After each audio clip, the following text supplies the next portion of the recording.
President Trump says he's working to determine which agencies to cut as the government shutdown enters day 2.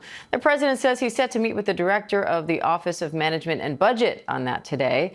The Senate's adjourned for Yom Kippur and won't vote again on a spending bill until tomorrow. Meanwhile, thousands of federal workers are furloughed as the White House warns for potential mass firings.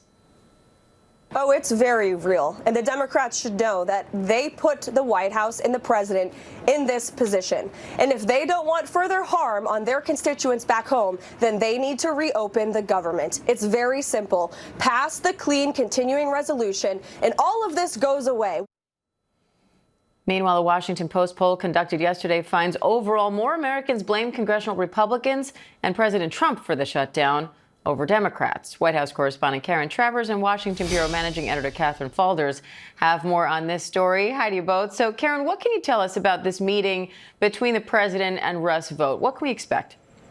Diane, the White House says that the president's sitting down with his budget director, and they're going to be looking at agencies and programs that could be cut during this federal shutdown. I asked the White House press secretary, Karoline Leavitt, what is on the table? What is the president considering? And what is the definition in their mind of Democrat agencies? Because that is what the president put in his social media post. Karoline Leavitt would not give specifics, saying that they're looking at things that do not align with their priorities and that this is necessary right now because she says there is not money going to fund the government. That, of course, is true because the bill did not get passed. But once there is a funding bill passed, the money starts flowing again. So this is really unprecedented to see the administration say it's so necessary to start cutting programs, potentially cut departments or agencies that they're targeting, and also to lay off what she said would be thousands of federal workers to make the accounting work here.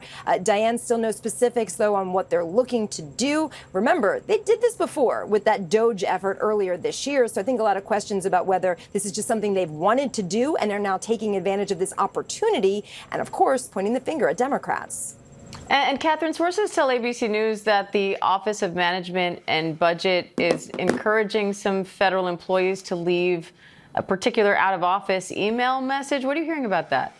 Yeah, so this obviously is a bit of a continuation of what we're seeing on a lot of these government websites. That's essentially this political language blaming Democrats for the shutdown. But this has gone even further, according to sources who we've spoken to in various different government agencies. And I should note that it doesn't appear that every government agency has done this yet.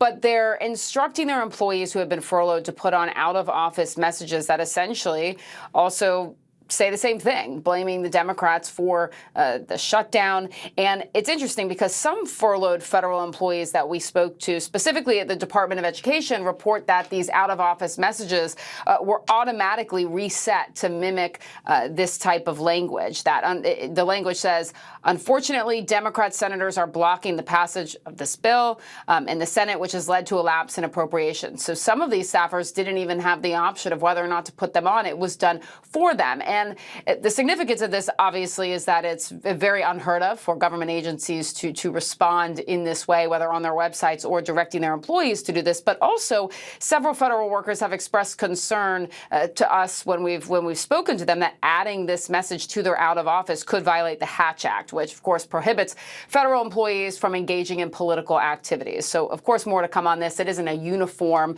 thing that's happening in terms of out of office across the federal government, but quite interesting and a continuation of how the agencies have politicized this in a different way than they have before. All right, Travers, Katherine Faulders, thank you both.